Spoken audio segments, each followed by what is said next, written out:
La première difficulté, et je pense qu'elle est en partie en passe d'être levée à travers l'organisation de ce colloque international, c'est d'essayer de généraliser et de mettre en commun les situations dans les différents secteurs et centres d'appel pour pouvoir comparer, pour pouvoir parler, pour pouvoir échanger et voir la réalité concrète de ce qui est vécu par les salariés, que ce soit au Maroc, en Tunisie, au Sénégal, en Hollande, en Espagne, etc., etc. Deuxième difficulté, elle a été soulignée dans les interventions qui ont fait suite aux présentations hier. La deuxième difficulté, c'est d'essayer de trouver les moyens de coordonner les luttes et de trouver les outils pour coordonner les luttes. Et troisième difficulté, c'est la construction d'une nécessaire unité d'action et d'une unité, si possible, revendicative.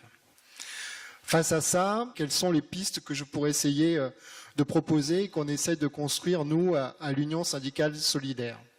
Comment on essaye, face à des situations disparates, face à des difficultés à construire, comment on essaye de construire une réponse globale face à une situation dont il a été souligné hier qu'elle ne se limite pas au seul centre d'appel, elle commence à s'étendre dans d'autres secteurs. Face à ça, ce que nous avions essayé de faire, nous, à l'Union syndicale solidaire, c'est un petit peu partir de la même chose que vous faites ici aujourd'hui, c'est-à-dire qu'il y a 2 ans, on a réuni pendant quelques jours des salariés. Alors là, ils ne venaient pas de différents centres d'appel de différents pays, mais ils venaient de différents secteurs d'activité dans lesquels le syndicalisme solidaire est implanté. Donc aussi bien des entreprises du public que des entreprises du privé, des grosses entreprises comme des petites unités de travail, avec l'idée d'avoir des militants syndicaux de terrain qui puissent échanger concrètement sur leur situation de travail, sur la manière dont ils vivaient le travail, et voir et découvrir sans doute qu'ils vivaient peu ou prou la même chose, quel que soit leur secteur. Ce qui nous semble extrêmement important parce que cette reconnaissance de vivre la même chose est, à notre avis, le premier pas pour essayer de reconstruire une action collective. On a depuis 30 ans, au minimum, un accroissement de la concurrence entre les salariés, de la concurrence entre les pays, y compris à l'intérieur des entreprises. Et le premier pas à faire pour reconstruire de l'action syndicale est, à notre sens, la mise en débat de la situation de ce que vivent les salariés au travail pour qu'ils puissent reconnaître en l'autre travailleur leurs camarades et reconstruire avec lui de l'action collective. C'est à notre avis le premier pas nécessaire pour essayer de lutter sur cette question de la dégradation des conditions de travail. On a parlé aussi hier de la mobilisation syndicale. On voit bien que dans les pays en voie de développement, j'aime pas trop le terme, mais bon, c'est souvent comme ça qu'on en parle, il y a des mobilisations qui sont plus fortes, des gens qui sont motivés pour arriver aux choses. Chez nous, j'ai l'impression qu'on est moins motivés. Alors, peut-être qu'il va nous falloir encore perdre plus de travail, plus de dignité, gagner encore moins d'argent pour y arriver. Je trouve ça dommage, je pense qu'il faut réagir avant. Et entre le moment où nous, on commence à discuter et les gens qui sont toujours en train de travailler aujourd'hui, il faut qu'il se passe des choses. C'est vrai qu'il faut qu'on en discute, il faut qu'il y ait un lien qui se fasse, il faut qu'il y ait des avancées théoriques qui se fassent. Mais il faut que nos collègues dans les centres d'appel, quand on rentre, même si on leur raconte, on va effectivement leur dire, voilà, c'était génial, on a eu des échanges, il va se passer des choses. Et puis dans 6 mois, il ne sera toujours rien passé dans les centres d'appel. On voit bien que dans tous les pays du monde où il y a des centres d'appel, même s'il y a des façons de travailler différentes, même si les donneurs d'ordre sont différents, les conséquences pour les salariés sont les mêmes. Donc je pense qu'il n'y a pas besoin de faire de grandes listes pour savoir ce qui nous arrive. Ce qui nous arrive, c'est qu'on est tous en train de crever. Alors de ça, après c'est un constat que moi je fais, que je ressens, une espèce de lassitude au travail. Alors bien sûr, nous notre métier, en fait, on n'a pas de métier, comme disait Madame. J'ai bien aimé votre intervention. On a un travail. On n'a pas l'intention de nous former pour un métier où on va être valorisé, où on va apprendre à faire des choses et où ça va être super intéressant. On a l'impression justement que demain, on va arriver à la porte des centres d'appel, je disais ça à mes camarades hier soir, et puis on va nous former en 2 heures avec un script, on sera tous à la porte, et puis on en prendra 20 sur les 50 qui attendent, comme ça se passait dans l'industrie au début du siècle dernier. Moi j'ai plutôt l'impression qu'on va vers ça. Alors, je pense qu'il faut absolument l'empêcher. C'est simplement par nos actions qu'on y arrivera. Mais nos actions, quand on va rentrer dans nos centres d'appel, il faut qu'on se revoie effectivement, il faut qu'on se parle, mais il faut effectivement qu'on agisse. Et je pense que nos collègues attendent ça, des actions. Ce qui fait qu'on se démobilise du syndicalisme, c'est qu'effectivement, ça devient plus un discours politique qu'un discours activiste. Et nous, on a besoin d'action. Est-ce qu'on ne pourrait pas, entre nous, puisqu'on est en train de faire quelque chose au niveau international, tout simplement faire une liste, déjà, pour commencer, de ce que chaque centre d'appel, quels sont les clients avec lesquels ils travaillent. Nous, par exemple, on travaille avec SFR, on travaille avec SFR, on travaille avec Canal+, etc., etc. Ce qui nous permettrait, entre nous, après de mettre un responsable syndical correspondant au centre d'appel, et le jour où nous, on dit, bah tiens, SFR, ils nous font chier parce qu'ils nous font faire des objectifs, des trucs comme ça, etc. Et pourquoi pas contacter tous ceux qui travaillent avec SFR et leur dire, ce jour-là, eh bien, on se met tous en grève, on fait tous une action de façon à ce qu'ils ne retransfèrent pas nos appels à nous, les mettent au Maroc, les mettent en Tunisie, les mettent... Voilà. Je pense qu'on pourrait aussi faire un petit calendrier de toutes les fêtes catholiques, musulmanes, juives, etc. pour essayer de faire comprendre à nos donneurs d'ordre qu'on n'a pas tous les mêmes calendriers.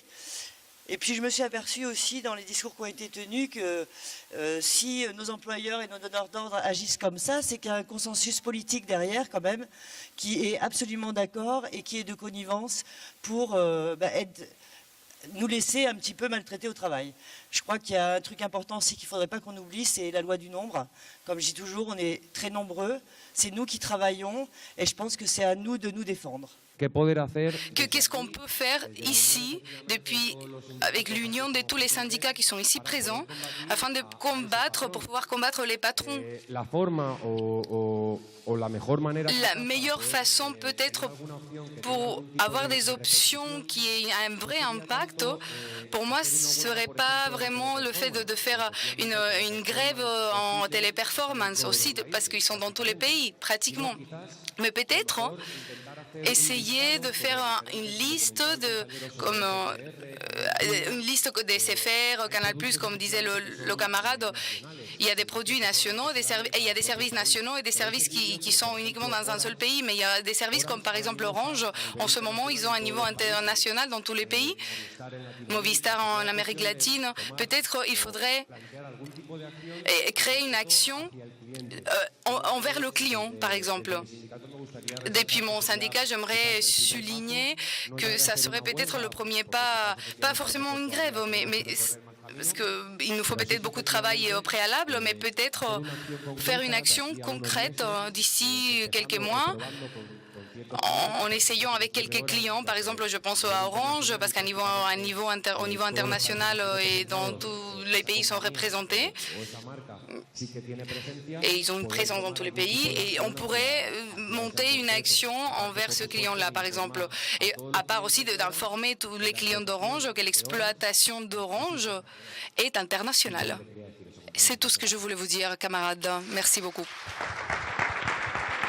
I don't know if there is the plan to do it, but je ne sais pas si il y a un projet de faire cela, mais est-ce que ce ne serait pas une bonne idée qu'à la fin de ces 3 jours, qu'on fasse une forme de pétition et que nous disions que nous ne voulons plus accepter la manière dont les choses se passent et que les choses doivent s'arrêter. Nous, on couvre des entreprises aussi importantes que Carrefour, la Fnac, Virgin Megastore, Sephora, H&M.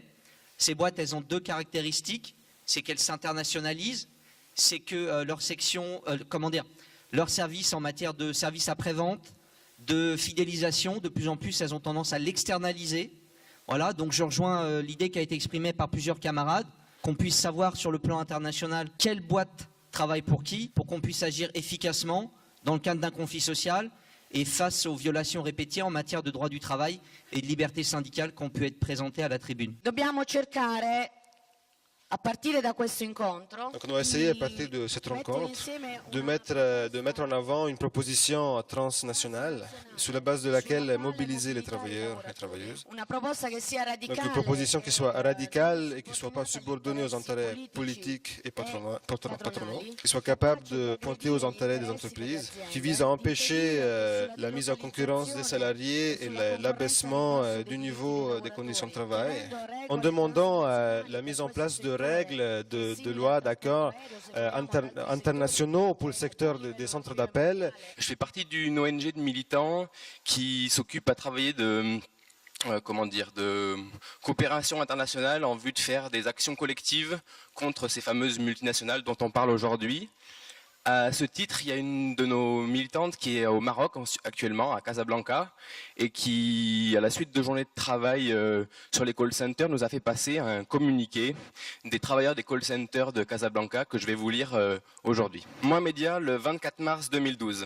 Communiqué à destination du colloque international des centres d'appel du 2 au 4 avril 2012 à Saint-Denis.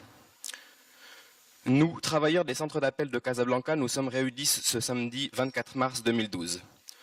Nous avons manifesté notre volonté de mettre en réseau les différentes organisations de travailleurs des sites de centres d'appel. Pour cela, nous avons lancé une dynamique de développement des syndicats sur les différents sites où plusieurs actions syndicales ont déjà eu lieu. Parallèlement, émerge l'idée de création d'une association nationale des travailleurs des centres d'appel au Maroc. Ces initiatives seront notre terrain d'expression de la solidarité, de la protection et de la défense des droits des travailleurs marocains.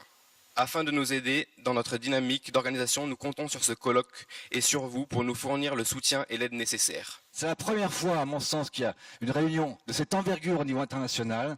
Je pense qu'il faut maintenant passer, effectivement, j'étais assez d'accord avec le camarade argentin, là, il faut passer. Il y a des revendications qui sont spécifiques au call center et qu'il faut faire au niveau mondial. J'entends aussi nos camarades de Tunisie, du Maroc qui disent qu'il faut y avoir une intervention syndicale au niveau des donneurs d'ordre, des multinationales et des entreprises de sous-traitance. Donc il y a un travail énorme à faire, mais ce travail-là, on le fera sans préjugés syndicaux. Il faut qu'il y ait l'ensemble du mouvement syndical qui prenne ces choses-là en main.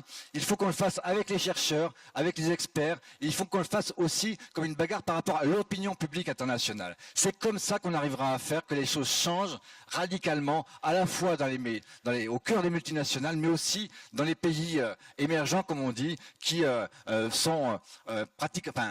bénéficient d'emplois délocalisés, mais aussi vivent les mêmes conditions de travail dégradées. Et donc, il faut des solidarités syndicales qui se construisent. On a maintenant devant nous, je pense, à partir de cette date d'aujourd'hui, des moyens, des pistes de travail, quelque chose qui est vraiment intéressant à continuer dans ce sens-là. Je fais partie de la société Blue Link, qui est une filiale d'Air France, avec mes collègues qui sont là-bas. On s'occupe du programme de fidélité d'Air France. Donc on est payé au SMIC et on a pas mal de filiales, notamment à Prague, il y en a à Maurice, on a Arvato aussi en sous-traitance. On a également des gens qui travaillent, qui font la même chose que nous au Maroc. J'aimerais qu'au terme de ce colloque, on puisse justement avoir les contacts de nos collègues. Mais concrètement, c'est pas juste venir dire ce qu'on a fait, parce qu'effectivement, je pense que pour les conditions de travail, on est tous d'accord, on subit les mêmes, mais avoir les contacts de nos collègues d'Amérique latine, de nos collègues du Sénégal, de façon à ce qu'on puisse ainsi tisser une toile et puis essayer d'organiser réellement le mouvement, parce que l'échange d'informations, c'est important. Nous, on est rentré déjà en contact avec les gens d'Air France, même si ça les a surpris de prime abord, parce que c'est des gens qui touchent de 2 à 3 fois notre salaire, et que souvent ils nous voyaient comme ceux qui étaient potentiellement ceux qui leur prenaient leur travail. Donc quand ils se sont mobilisés et qu'on est venu se mobiliser avec eux, ils étaient un peu surpris de prime abord, mais c'est comme ça que ça nous a permis de créer un petit peu une cohésion, un échange d'informations qui a fait que on a pu essayer de voir où on nous emmenait, parce qu'à la fin, de toute façon, on est tous mangés à la même sauce. Ce que j'ai retenu, moi, des différentes interventions, c'est qu'il y a différentes typologies d'entreprises et il y a différentes typologies de syndicats. Ce qui est important, en tout cas dans ce que j'ai pu découvrir, c'est que la clé de la réussite, c'est que vous pouviez, c'est de pouvoir échanger ensemble. Alors je dis ça parce que je l'ai découvert dans différents centres d'appel, où ces centres d'appel qui ont différents points ou différentes business units, certains syndicats ne travaillent pas ensemble, ne discutent pas ensemble. Ce qui donne d'ailleurs du grain à moudre pour l'employeur qui lui se fait fort de créer des divisions et de louvoyer entre les différentes obédiences. Donc je crois que ce qui est intéressant, c'est que vous puissiez, et grâce à ce colloque, au-delà de la dimension internationale, c'est de pouvoir déjà travailler ensemble, d'un même syndicat au sein d'une même entreprise avec différents syndicats, et ne pas tirer la couverture à soi, ça sert à rien, puisque en fait ce qui est important c'est les conditions de travail, c'est de faire avancer socialement l'entreprise. Aujourd'hui, le masque il tombe. Parce que nos employeurs, ils jouaient sur quoi? Ils jouaient sur ce manque d'union. Parce que, voilà, si Téléperformance, par exemple, en Tunisie, elle annonce une grève, tous les appels sont automatiquement relancés vers le Maroc, et vice-versa. Donc là, aujourd'hui, si nous réussissons vraiment à faire des actions ensemble, en même temps, ça va faire mal. Contrairement à eux, parce que eux, ils font comprendre à chaque partie que de l'autre côté, ça se passe bien. Ben, je m'en plains pas trop puisque j'ai entendu ce qui se passait en Suisse. J'imaginais pas que ça se passerait comme ça en Europe. Ben, donc nous, l'Union actuellement, l'objectif c'est ça. On ne peut faire mal que si on est unis, solidaires, et si qu'on peut réagir ensemble et que nos réactions soient à l'échelle internationale, si on peut dire. On a essayé avec les différentes organisations syndicales présentes de se réunir lundi soir. Et de faire un point sur le futur de ce réseau et ce qu'on pouvait se donner comme objectif, ainsi surtout, on va dire plutôt, de ce qu'on pouvait dès à présent faire ensemble. Donc il est encore une fois pour nous important de rappeler que c'est un réseau, c'est pas une union, c'est pas un truc bis qu'on essaye, etc. de faire. Mais vraiment d'essayer dans ce réseau de coordonner, d'essayer d'échanger des informations, etc. Donc on a essayé d'écrire quelque chose qui reprenait un petit peu les conclusions de notre réunion. Donc je vais vous le lire. Donc déclaration commune des organisations syndicales présentes au colloque international des centres d'appel réunis entre le lundi 2 avril et le jeudi 5 avril à Paris. Nos patrons mondialisent la précarité, les méthodes de management et l'exploitation des travailleuses et des travailleurs. Nous construisons un réseau international des centres d'appel pour défendre ensemble nos intérêts communs, les salaires, les conditions de travail et les libertés syndicales.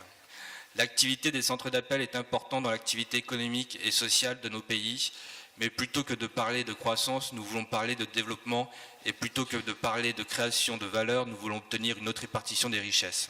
Nous voulons que ces richesses créées dans nos pays reviennent là où elles ont été produites par le travail et ne repartent pas enrichir les actionnaires des multinationales qui nous emploient. Nous refusons le dumping social, nous réclamons un travail de qualité pour le public, exercé dans la dignité, le respect de nos identités. Nous revendiquons des conditions et une organisation du travail respectueuse des humains, des salaires qui nous permettent de vivre et faire vivre nos familles, quel que soit le pays ou le territoire dans lequel nous travaillons. Le colloque international est un moment clé d'échange et d'expérience entre les salariés des centres d'appel de tous les pays, qui ne doit pas être sans lendemain. Engagement du réseau. Face à des employeurs organisés à l'échelle de la planète, les organisations sous-signées s'emploieront à réaliser une cartographie des entreprises, donc le capital des sociétés, les filiales, la présence syndicale et les contrats qui y sont exploités. Donc ça reprend un petit peu les différentes propositions qui ont été faites dans les débats. Continuer la mutualisation des informations concernant les conditions de travail dans les centres d'appel afin de réaliser une banque de données. Donc, dans ce chapitre, pour vous expliquer, on a commencé à faire un tableau assez basique où on reprend le temps de pause, le wrap-up, les salaires, en gros l'ensemble des conditions de travail et des choses spécifiques à nos métiers. Donc on a fait tout un tableau et on a demandé aux syndicats des différents pays de commencer à le remplir pour qu'on puisse à un moment donné avoir un comparatif, de voir par exemple qu'en Tunisie la législation c'est 5 minutes, en France 5 minutes. Le but du jeu c'est de pouvoir comparer déjà la législation dans chaque pays. Et il est possible qu'on essaye après d'affiner par entreprise, mais bon, ce sera un travail un peu plus poussé. Et la deuxième partie de cette banque de données, c'est d'aider à mettre en ligne un ensemble d'informations, d'enquêtes, pour aider les copains des autres pays qui n'ont pas forcément étudié la question. Le troisième point qui concerne plutôt la vie du réseau, c'est de mettre en place des commissions de travail sur les outils du métier, les maladies du travail ou encore le fonctionnement du réseau. Et après, il y a une commission sur le fonctionnement du réseau. Le but, c'est d'essayer de comprendre les attentes de chacun et de voir comment on peut établir, on va dire, entre guillemets, des règles de fonctionnement entre nous pour pouvoir avancer et respecter aussi, on va dire, l'identité de chacun sans s'obliger à faire des choses. Donc on a notamment parlé, parce que par rapport au fait de mener des campagnes ensemble, etc., des journées de mobilisation, du fait qu'il était évident que, et on l'a vu entre la Suisse, le Maroc et la France ou la Tunisie, les règles de grève ne sont pas les mêmes. Donc il faut qu'on discute de comment on peut faire pour essayer de respecter l'ensemble de ces choses-là. Et donc dans ces discussions, il faudra surtout essayer de trouver une culture pour pouvoir se respecter et avoir un réseau qui a vraiment une raison de vivre. Après, il y a donc un objectif à court terme qui est un objectif pour se revoir, qui est le Forum social mondial de Tunis. Notre première réunion, on va dire, de ce réseau, qui est un peu la réunion qui a permis d'avancer et de créer ce réseau, était à Dakar il y a 1 an. Le prochain Forum social est donc dans 1 an. On s'est donné comme objectif, surtout que c'était pas rien qu'il ait lieu en Tunisie, d'essayer de mettre en place des ateliers pour pouvoir avoir des discussions avec l'ensemble des camarades tunisiens en Tunisie sur la question des centres d'appel. Sur les libertés syndicales, on a réécrit, on a beaucoup discuté sur comment on pouvait faire, donc je vous lis la suite du texte. Nous avons pu constater une nouvelle fois que les libertés syndicales étaient de plus en plus bafouées à travers le monde. Nous défendons la possibilité que tout salarié puisse s'exprimer et défendre leurs droits librement. Dans ce cadre, nous allons renforcer notre coopération en systématisant l'envoi de communiqués de presse ou de fax de dénonciation de ces méthodes dignes d'un autre âge.